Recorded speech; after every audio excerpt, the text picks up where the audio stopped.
Hi friends, എല്ലാവർക്കും ഒറ്റ ശിഖരം റിവ്യൂയിലേക്ക് സ്വാഗതം. ഈ ചാനൽ സബ്സ്ക്രൈബ് ചെയ്ത കൂട്ടുകാരെന്ന് സബ്സ്ക്രൈബ് ചെയ്ത് സപ്പോർട്ട് ചെയ്യണേ. മുകുന്ദൻ ചോദിക്കുന്നു, കൃഷ്ണ നിന്റെ അറിവിൽ ആരെങ്കിലും കിട്ടുമോ കുഞ്ഞിനെ നോക്കാൻ? കൃഷ്ണ പറയുന്നു, ഏട്ടാ കുഞ്ഞുങ്ങളെ നോക്കാൻ ആളെ കിട്ടാഞ്ഞിട്ടല്ല, ഹോം നഴ്സിനെ കിട്ടും. അല്ലാതെ സർവൻസിനെ സപ്ലൈ ചെയ്യുന്ന ചില സ്ഥാപനങ്ങളുണ്ട്, നമുക്ക് അവരെയൊന്നും അല്ല വേണ്ടത്. മുകുന്ദേട്ടാ, ഒരു കുഞ്ഞിനെ നോക്കാൻ എനിക്കറിയാൻ പാടില്ലാഞ്ഞിട്ടല്ല, 2 മക്കളെ വളർത്തിയവളല്ലേ ഞാൻ. മുകുന്ദൻ പറയുന്നു, അല്ല നിനക്കതിന് സമയം കിട്ടില്ല എന്ന് എനിക്കറിയാം. കംപ്ലീറ്റ് ഡെഡിക്കേറ്റഡ് ആയ ഒരു ലേഡിയെ കിട്ടണം, അതാണ് നമുക്ക് ആവശ്യം. അതായത് വീട്, കൂട്, ഭർത്താവ്, കുട്ടികള് ഇതൊന്നും പാടില്ല. 24 hours സർവീസ്. കൃഷ്ണ പറയുന്നു, അതാ ഞാൻ പറഞ്ഞത്, കുറച്ച് ബുദ്ധിമുട്ടാണെന്ന്. മോൾ ഇപ്പൊ അങ്ങ് ഉണ്ടായതല്ലേ ഉള്ളൂ മുകുന്ദേട്ടാ, നമ്മളിങ്ങനെ കയ്യിലെടുക്കാൻ പോലും ആയിട്ടില്ല, കൈത്തണ്ടയിൽ വെച്ചുകൊണ്ട് വേണം എടുക്കാൻ. മുകുന്ദൻ പറയുന്നു, അങ്കിതയ്ക്ക് കുഞ്ഞിനെ നോക്കാനൊന്നും അറിഞ്ഞൂടാ, അല്ലെങ്കിൽ അവളെയും കുഞ്ഞിനെ ഇവിടെ ആക്കിയിട്ട് എനിക്ക് പോകാമായിരുന്നു. കൃഷ്ണ പറയുന്നു, ഞാന് ഉള്ള സത്യം പറയാലോ മുകുന്ദേട്ടാ, കുഞ്ഞിനെ അതിന്റെ അമ്മ നോക്കുന്നത് പോലെ വേറെ ആര് നോക്കിയാലും ആകില്ല. പക്ഷെ അവര് സമ്മതിക്കണ്ടേന്ന് മുകുന്ദൻ പറയുമ്പോൾ കൃഷ്ണ പറയുകയാണ്, മുകുന്ദേട്ടൻ എങ്ങനെയെങ്കിലും സമ്മതിപ്പിക്കണം, മീനാക്ഷിയെ മുറുകെ പിടിച്ചാൽ മതി,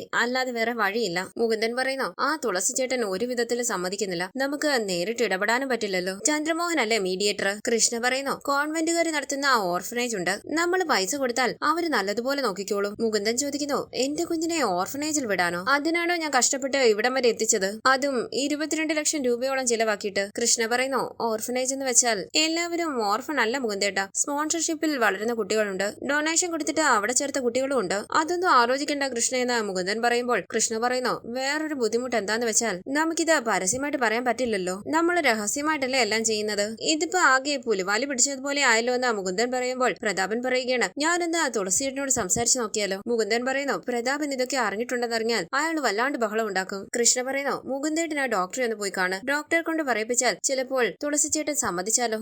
മുകുന്ദൻ പറയുന്നു, ഇതിപ്പോ തുളസിച്ചേട്ടൻ ഒരു സാമാന്യ മനസാക്ഷി വെച്ച് ചിന്തിക്കാവുന്നതേ ഉള്ളൂ, അയാളുടെ മകളുടെ വയറ്റിലുണ്ടായ കുഞ്ഞല്ലേ അത്, അയാൾ അതിന്റെ ഗ്രാൻഡ് ഫാദർ അല്ലേ, അയാളുടെ വിചാരം അത് മീനാക്ഷിയുടെ ദേഹത്ത് കയറി പറ്റിയ അട്ടയാണെന്ന്, എടുത്ത് കളഞ്ഞാ മതി അയാൾക്ക്. പ്രതാപൻ പറയുന്നു, ഒരു ഒറ്റ ഭീഷണി മതി മുകുന്ദേട്ടാ, സമ്മതിച്ചില്ലെങ്കിൽ കുഞ്ഞിനെ വേണ്ടെന്ന് പറ. മുകുന്ദൻ പറയുന്നു, എടോ ഭീഷണിപ്പെടുത്താനാണെങ്കിലും അങ്ങനെയൊക്കെ പറയാൻ പറ്റുമോ, നമുക്കൊരു വരം പോലെ കിട്ടിയതല്ലേ. കൃഷ്ണ പറയുന്നു, അല്ലെങ്കിൽ വേറൊരു കാര്യം ചെയ്യാം, ഈ കുഞ്ഞിനെ ഏറ്റെടുത്താൽ ഉടനെ ഭയങ്കര പബ്ലിസിറ്റി കൊടുക്കാൻ പോകുകയാണെന്ന് പറ, ഇത് തുളസീധരൻ ചേട്ടന്റെ മകൾ മീനാക്ഷി പ്രസവിച്ചു തന്ന കുട്ടിയാണെന്ന്. മുകുന്ദൻ പറയുന്നു, അതൊക്കെ ഭയങ്കര ചീപ്പല്ലേ കൃഷ്ണേ, നമുക്കൊരു അന്തസ്സില്ലേ. പിന്നീട് കാണിക്കുന്നത് റൂമിലേക്ക് വന്ന ഡോക്ടർ ചോദിക്കുന്നു, മീനാക്ഷി വീട്ടിലേക്ക് പോകാൻ റെഡി ആയിട്ടിരിക്കുകയാണോ. മീനാക്ഷി പറയുന്നു, ഇന്ന് ഡിസ്ചാർജ് ചെയ്യുമെന്ന് ഡോക്ടർ പറഞ്ഞിരുന്നല്ലോ. പ്രീത പറയുന്നു, അതിന് മാറ്റമൊന്നുമില്ല, കുഞ്ഞുവാവ എവിടെ. മീനാക്ഷി പറയുന്നു, നല്ല ഉറക്കവാ. പുഞ്ചിരിച്ച കുഞ്ഞിനെ ഒന്ന് നോക്കിയിട്ട് പ്രീത ചോദിക്കുന്നു, മീനാക്ഷി ഹാപ്പിയാണോ. അപ്പോൾ മീനാക്ഷി പറയുകയാണ്, ഞാൻ ഹാപ്പിയാണ് ഡോക്ടർ. ഇത് കേട്ട് തുളസി പറയുന്നു, ഡോക്ടർ എന്താ എന്നോട് ചോദിക്കാത്തത്, ഞാൻ ഒട്ടും ഹാപ്പിയല്ല. ഈ കുഞ്ഞിനെ കൊണ്ടുപോകാമെന്ന് പറഞ്ഞവന്മാരൊക്കെ എവിടെ. പ്രീത പറയുന്നു, അവര് വരും, ഹോസ്പിറ്റലിലെ ബില്ല് തീർക്കേണ്ടത് അവരാണല്ലോ. തുളസി പറയുന്നു,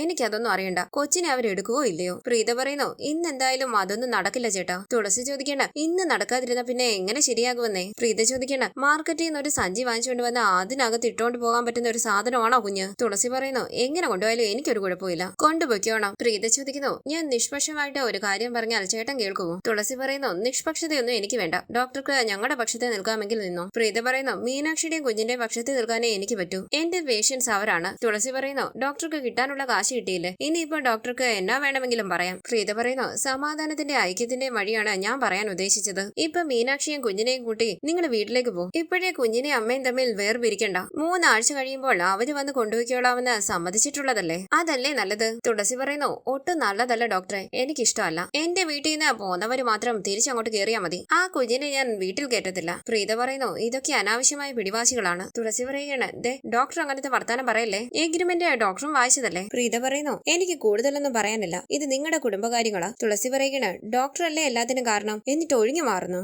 ഞാൻ എന്ത് ചെയ്തു എന്ന് പ്രീത ചോദിക്കുമ്പോൾ തുളസി പറയുകയാണ്, ഒന്നും ചെയ്തില്ലേ, ഡോക്ടർ അല്ലേ കുത്തിവെക്കാനുള്ള ഐഡിയ പറഞ്ഞതും കുത്തിവെച്ച് കൊച്ചിനെ ഉണ്ടാക്കിയതും, എന്നിട്ട് ഒന്നും അറിയാത്തതുപോലെ പോകല്ലേ. മീനാക്ഷി പറയുന്നു, അച്ഛനൊന്നും മിണ്ടാതിരിക്കുക. തുളസി ചോദിക്കണം, മിണ്ടാതിരുന്നാൽ കാര്യം നടക്കൂടി. പ്രീത പറയുന്നു, ഒച്ച എടുക്കരുതേ പ്ലീസ്, ഇതൊരു ഹോസ്പിറ്റലാണ്. ഈ സമയം ചന്ദ്രമോഹൻ അവിടേക്ക് വരികയാണ്. തുളസി ചോദിക്കുന്നു, ആഹാ എത്തിയോ മാന്യൻ, എവിടായിരുന്നു സാറേ ഇത്രയും നേരം, ഡിസ്ചാർജ് ചെയ്തിട്ട് നേരം എത്രയായി. ചന്ദ്രമോഹൻ പറയുന്നു, ബില്ല് തീർക്കണ്ടേ ചേട്ടാ, കാർഡും മെഡിക്കൽ റിപ്പോർട്ടും എല്ലാം ഈ ഫയലിലുണ്ട്, എല്ലാം സൂക്ഷിച്ചു വെക്കണം, എന്നാ പോകാൻ ചേട്ടാ. ഇനിയിപ്പോൾ താമസമൊന്നുമില്ല. മേനോൻ സാർ എന്ത് ചെയ്യുന്ന തുളസി ചോദിക്കുമ്പോൾ ചന്ദ്രമോഹൻ പറയുന്നു അങ്ങനെ ഒരാളില്ല, എല്ലാം ഞാനാ. ഞെട്ടി തുളസി ചോദിക്കുന്നു ഇല്ലേ, അപ്പോ ഇതുവരെ പറഞ്ഞതോ? ചന്ദ്രമോഹൻ പറയുന്നു ചേട്ടാ ഇപ്പൊ ഇറങ്ങുകയാണെങ്കിൽ ഞാൻ നിങ്ങളെ വീട്ടിൽ കൊണ്ടുപോയി വിടാം. അത് കഴിഞ്ഞാൽ ഞാൻ എന്റെ പാട്ടിന് പോകും. നിങ്ങൾ വല്ല ഓട്ടോറിക്ഷയും വിളിച്ച് പോകേണ്ടി വരും. തുളസി പറയുന്നു ദേ ഒരുമാതിരി വർത്താനം പറയല്ലേ. കൊച്ചിന്റെ കാര്യം എങ്ങനെയാണെന്ന് രണ്ടിലൊന്നും അറിഞ്ഞിട്ടേ ആശുപത്രിയിൽ നിന്ന് പോകുന്നുള്ളൂ. ഇത് കേട്ട് പ്രീത പറയുന്നു ദേ ഇവിടെ ഇരിക്കാനൊന്നും പറ്റില്ല. ഡിസ്ചാർജും ചെയ്തു, ബില്ലും പേ ചെയ്തു. ഇപ്പൊ തന്നെ അടുത്ത പേഷ്യന്റിന് ബുക്കിംഗ് ആയി റൂം. പിന്നെ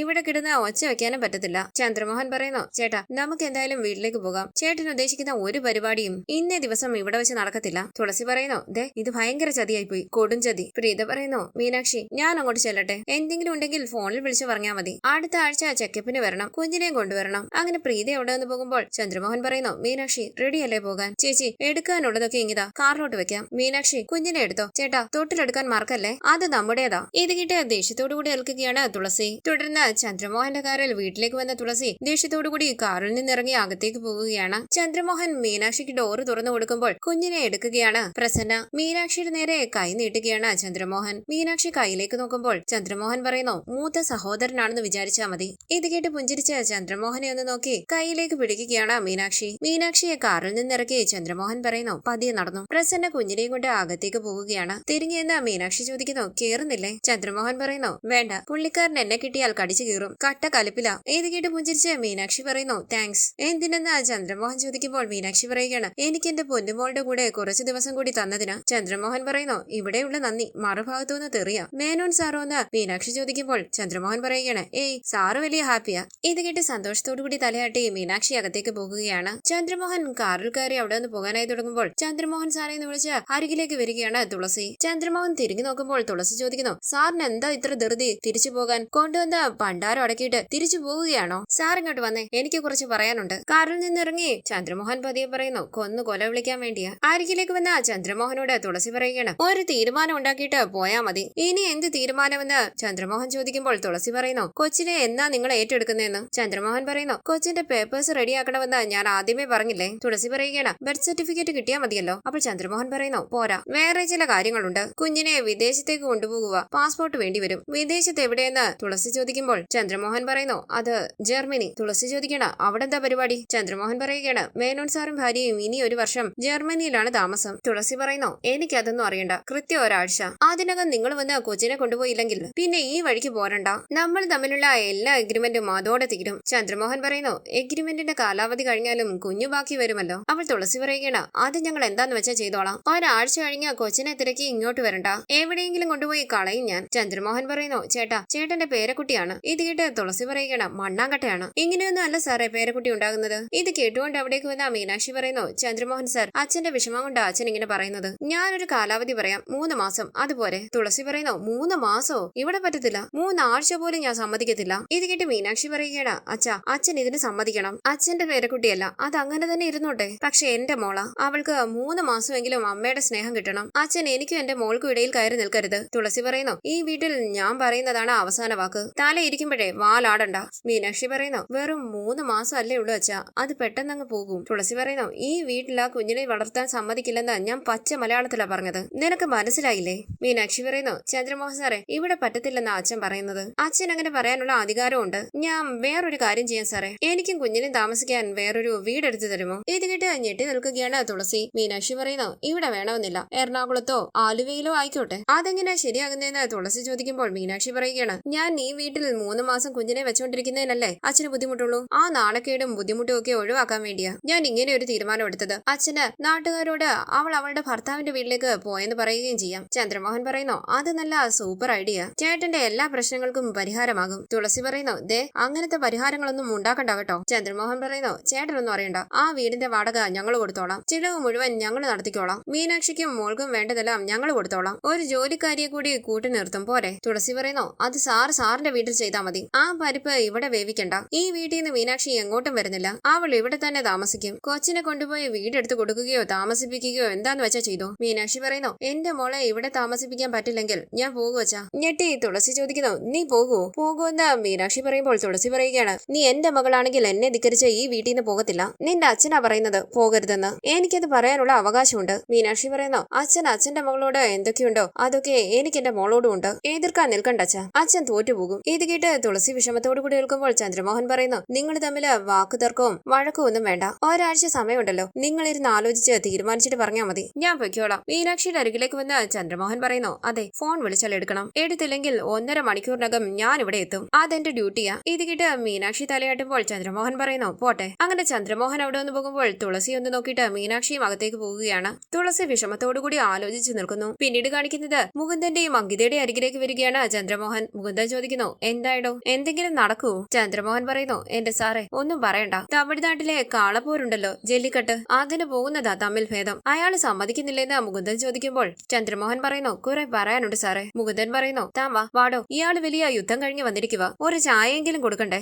അകത്തേക്ക് ഇരിക്കാം. അങ്ങനെ ചന്ദ്രമോഹനെയും കൂട്ടിക്കൊണ്ട് അകത്തേക്ക് പോവുകയാണ് മുകുന്ദനും അങ്കിതയും. തുടർന്ന് മുകുന്ദൻ പറയുന്നു, ഇനി ഇവിടെയുള്ള എല്ലാ കാര്യങ്ങളും നോക്കേണ്ടത് ചന്ദ്രമോഹനാണ്. മറ്റന്നാൾ ഞങ്ങള് മലേഷ്യക്ക് തിരിച്ചു പോകുക. ടിക്കറ്റ് എല്ലാം ബുക്ക് ചെയ്തായിരുന്നു എന്ന് ചന്ദ്രമോഹൻ ചോദിക്കുമ്പോൾ മുകുന്ദൻ പറയുന്നു, അതെല്ലാം ഓക്കെയാണ്. കുഞ്ഞിന്റെ പാസ്പോർട്ടിന്റെ കാര്യത്തിന് വേണ്ടി ഇടയ്ക്ക് ഞാൻ വരും. അപ്പൊ കാണാം. മീനാക്ഷിയും കുഞ്ഞിനെ സംബന്ധിച്ച വിവരങ്ങളെല്ലാം അപ്പോഴപ്പോഴെന്നെ അറിയിക്കണം. എന്റെ ഫോണിലേക്ക് മിസ് കോൾ ഇട്ടാൽ മതി. ഞാൻ സൗകര്യം പോലെ തിരിച്ചു വിളിച്ചോളാം. ചന്ദ്രമോഹൻ ചോദിക്കുന്നു, ആഴ്ചയിൽ 2 തവണ പോകാം മൂവാറ്റുപുഴയ്ക്ക്, അതുപോലെ?